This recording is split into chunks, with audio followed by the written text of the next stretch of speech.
સમાચારથી શરૂઆત ગુજરાતમાં પ્રચંડ ગરમીના પ્રકોપ વચ્ચે હવામાન વિભાગની મોટી આગાહી ચોમાસું પણ આસપાસ હોવાની વકી ગુજરાતમાં ગરમીથી તોબા પુકારી ઉઠેલી જનતા માટે હવામાન વિભાગે મહત્વપૂર્ણ આગાહી કરી છે। એક તરફ રાજ્યમાં સૂર્યદેવ આગ ઓકી રહ્યા છે તો બીજી તરફ ચોમાસાને લઈને પણ મોટા સમાચાર સામે આવ્યા છે। હવામાન વિભાગના જણાવ્યા અનુસાર રાજ્યમાં હાલ ગરમીનું જોર યથાવત રહેશે। આગામી 7 દિવસ સુધી વાતાવરણ સંપૂર્ણપણે સૂકું રહેવાનું છે અને તાપમાનમાં કોઈ મોટો ફેરફાર થવાની શક્યતા નથી, એટલે કે જે આંકડો તાપ પડી રહ્યો છે તેનાથી હાલ કોઈ રાહત નહીં મળે। ખાસ કરીને વાત કરીએ મેગા સિટી અમદાવાદની, તો અમદાવાદમાં મહત્તમ તાપમાન 43 ડિગ્રીની આસપાસ નોંધાઈ શકે છે। વળી હાલના તબક્કે રાજ્યમાં વરસાદની શક્યતા નહીવત સેવાઈ રહી છે। तो वर्तमान में भी क्योंकि वेस्टर्ली विंड्स है पूरे स्टेट को, तो कोई विशेष बदलाव अगले 7 दिन तक मैक्सिमम टेम्परेचर में आने की देखी है। अगर अहमदाबाद की लोकल की बात करें तो जो लोकल में आज लगभग 43 डिग्री के आसपास आने की असह्य गर्मी वच्चे राहतना समाचार ए छे के ચોમાસું હવે દેશના ઉમરે આવીને ઊભું રહ્યું છે। ચોમાસાની પ્રગતિને લઈને હવામાન વિભાગે અનુમાન લગાવ્યું છે કે આગામી 1 થી 2 દિવસમાં કેરળમાં વિધિવત રીતે ચોમાસું બેસી શકે છે।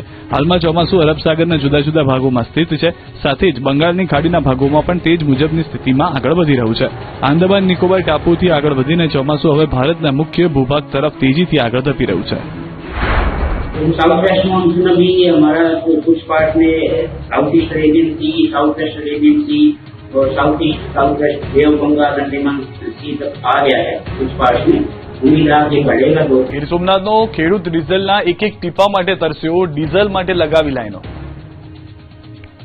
ગીર સોમનાથમાં ડીઝલની કટોકટી વચ્ચે ખેડૂતો મુશ્કેલીના વંટોળમાં સપડાયા છે। ચોમાસા પૂર્વે ખેતીકામની તૈયારીના સૌથી અગત્યના સમયે ડીઝલ ન મળતા ખેડૂતો એક પેટ્રોલ પંપથી બીજા પેટ્રોલ પંપ સુધી ધક્કા ખાઈ રહ્યા છે। કોડીનાર, ગીરગઢડા અને ઉના વિસ્તારમાં સ્થિતિ વધુ ગંભીર બની છે। જ્યાં ડીઝલનું ટેન્કર પહોંચે છે ત્યાં ટ્રેક્ટર અને ડબ્બા સાથે ખેડૂતોની લાંબી લાઈનો લાગી રહી છે।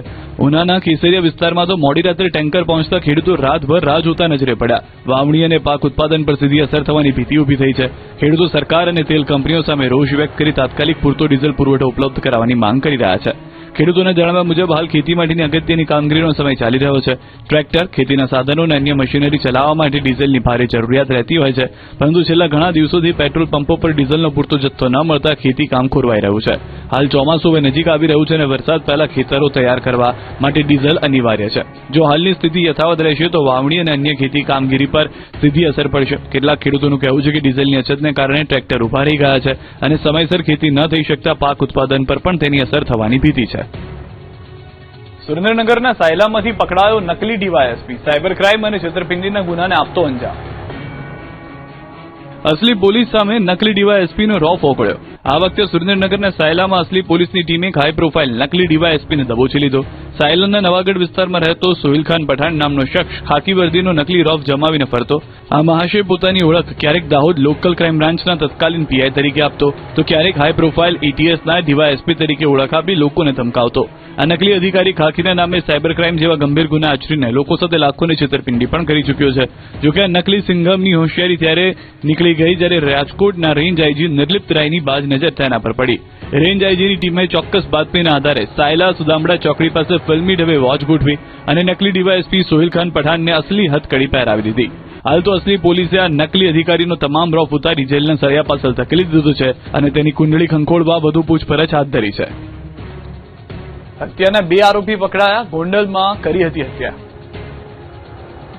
ગોંડલના ભગવતપરામાં હત્યાના કેસમાં 2 આરોપીને ઝડપી લેવાયા છે। 20 મેની રાત્રે 45 વર્ષના વ્યક્તિ પર છરી અને લાકડી વડે હુમલો કરાયો, જે બાદ રાજકોટ હોસ્પિટલમાં સારવાર દરમિયાન ઇજાગ્રસ્ત વ્યક્તિનું મોત થયું। આ કેસમાં પોલીસે 2 આરોપીઓને ઝડપી લીધા। બંને આરોપીઓને ઘટના સ્થળે રિકન્સ્ટ્રક્શન માટે લાવવામાં આવ્યા। જોકે આરોપીઓના પગ મુકતાની સાથે જ સમગ્ર વિસ્તારમાં ભારે તંગદિલી વ્યાપી ગઈ। મૃતકના પરિવારજનો અને સ્થાનિક મહિલાઓમાં ભારે આક્રોશ ફાટી નીકળ્યો। મહિલાઓએ આરોપીઓને કડક સજા કરવાની માંગ સાથે ઉગ્ર વિરોધ નોંધાવ્યો, જેના કારણે તંગદિલી સર્જાતા પોલીસે બંને આરોપીઓને તાત્કાલિક સ્થળ પરથી ખસેડી દીધા। ઘરના મોભીના હત્યારાઓને જોઈને વિફરેલી મહિલાઓએ પોલીસ બંદોબસ્ત વચ્ચે જ ભારે ચીચિયારીઓ શરૂ કરી દીધી। રોષે ભરાયેલી મહિલાઓએ ન્યાયની માંગ સાથે આકરા સૂત્રોચ્ચાર કર્યા। નર્મદાના બારખાડી કમોદિયા ગામે ખેડાણ મામલે વિવાદ, વન વિભાગના કર્મચારી પર માર માર્યાનો આક્ષેપ। નર્મદા જિલ્લાના બારખાડી કામોદિયા ગામે ખેડાણ મામલે વન વિભાગ અને સ્થાનિક આદિવાસી ખેડૂતો વચ્ચે મોટો વિવાદ સર્જાયો। ઉનાળાની સિઝન શરૂ થતા ખેડૂતો ચોમાસાની ખેતી માટે ખેતરોની સાફ સફાઈ કરી રહ્યા છે। તે દરમિયાન એક આદિવાસી ખેડૂત પોતાના ખેતરમાં ઝાડી ઝાંખરા સાફ કરી રહ્યો હતો, ત્યારે વન વિભાગના કર્મચારીઓ તેને કામ કરતો રોકીને નિર્દયતાપૂર્વક ઢોર માર માર્યો હતો। મારપીટનો ભોગ બનેલો આ ખેડૂત ન્યાયની આશાએ પોતાના દીકરા સાથે સાંસદ મનસુખ વસાવા પાસે રજૂઆત કરવા પહોંચ્યો. યુવાને જ્યારે પોતાના શરીર પરના ગંભીર ઇજાને નિશાન બતાવ્યા ત્યારે સાંસદ પણ વન વિભાગની બર્બરતા જોઈ રોષે ભરાયા. સાંસદ મનસુખ વસાવાએ આ મુદ્દે તાત્કાલિક વન મંત્રીને પત્ર લખ્યો, જેના પગલે નર્મદા પોલીસે એક્શનમાં આવીને ખેડૂત પર અત્યાચાર ગુજારનારા વન વિભાગના 3 કર્મચારીઓ સામે ગુનો નોંધી કાયદેસરની કાર્યવાહી હાથ ધરી. હાલ તો સાંસદના હસ્તક્ષેપ બાદ આદિવાસી ખેડૂતની ન્યાય મળતાની આશા જાગી છે, પરંતુ વનકર્મીની દાદાગીરી સામે સ્થાનિકોમાં હજુ પણ ભારે આક્રોશ છે. ચોરની એન્ટ્રી અને ગજબનો આત્મવિશ્વાસ, અમદાવાદના સુલામાં તસ્કરનો આતંક. અમદાવાદના સુલા વિસ્તારમાંથી ચોરીની એક એવી અનોખી ઘટના સામે આવી જેને જોઈને સામાન્ય નાગરિકો તો ઠીક, પોલીસ પણ ચોંકી ઉઠી છે. વંદે માત્ર માર્કેટ પાસે આવેલી એક મોબાઈલની દુકાનને મોડી રાત્રે એક શાતીર ચોરે નિશાન બનાવી. બાઇક પર હેલ્મેટ પહેરીને આવેલા આ ચોરે અત્યંત ઠંડા કલેજ અને શાંતિથી દુકાનના શટરનું તાળું તોડ્યું અને અંદર પ્રવેશ કર્યો. નવાઈની વાત તો એ છે કે દુકાનમાં ઘૂસ્યા બાદ તેણે ચોરીને એટલી આરામથી અંજામ આપ્યો કે જાણે પોતે જે દુકાનનો અસલી માલિક હોય. જરા આ દ્રશ્યો જુઓ. ચોર દુકાનની અંદર આરામથી મોબાઈલ ફોન થેલામાં ભરી રહ્યો છે. કોઈ ઉતાવળ કે ડર દેખાતો નથી. કિંમતી અને મોંઘાદાટ મોબાઈલ પર હાથ સાફ કર્યા બાદ પણ આ ચોરનો આત્મવિશ્વાસ ટક્યો નહીં. પકડાઈ ન જાય તે માટે તેણે બહાર નીકળીને શટરને ફરીથી એવી રીતે વ્યવસ્થિત બંધ કર્યું જેથી સવારે કોઈને શંકા જ ન જાય અને પછી તે ત્યાંથી રફુચક્કર થયો. પરંતુ આ સુપર ચોર એક મોટી ભૂલ કરી બેઠો. તે ભૂલી ગયો કે તેની તમામ મૂવમેન્ટ દુકાનમાં લાગેલી ત્રીજી આંખ એટલે કે સીસીટીવી કેમેરામાં કેદ થઈ ગઈ છે. પોલીસે સીસીટીવી ફૂટેજના આધારે ગુનો નોંધીને આ શાતીર હેલ્મેટધારી ચોરને દબોચી લેવા માટે ચક્રો ગતિમાન કર્યા છે. નરડામાં સરપંચોની ભૂખ હડતાલ, વિકાસ કામોના બિલ અટકતા કર્યું આંદોલન. જૂનાગઢના મેંદરડા તાલુકાના 42 ગામોના સરપંચનો વિકાસ કામોના બિલો લાંબા સમયથી અટવાતા ભૂખ હડતાલ પર ઉતર્યા. સરપંચનો આક્ષેપ છે કે છેલ્લા 5 મહિનાથી કરોડો રૂપિયાના વિકાસ કામોના બિલો ચૂકવાયા નથી, જેના કારણે અનેક ગામોમાં વિકાસ કામો ઠપ છે. તંત્રની હેરાનગતિ સામે સરપંચોએ ભૂખ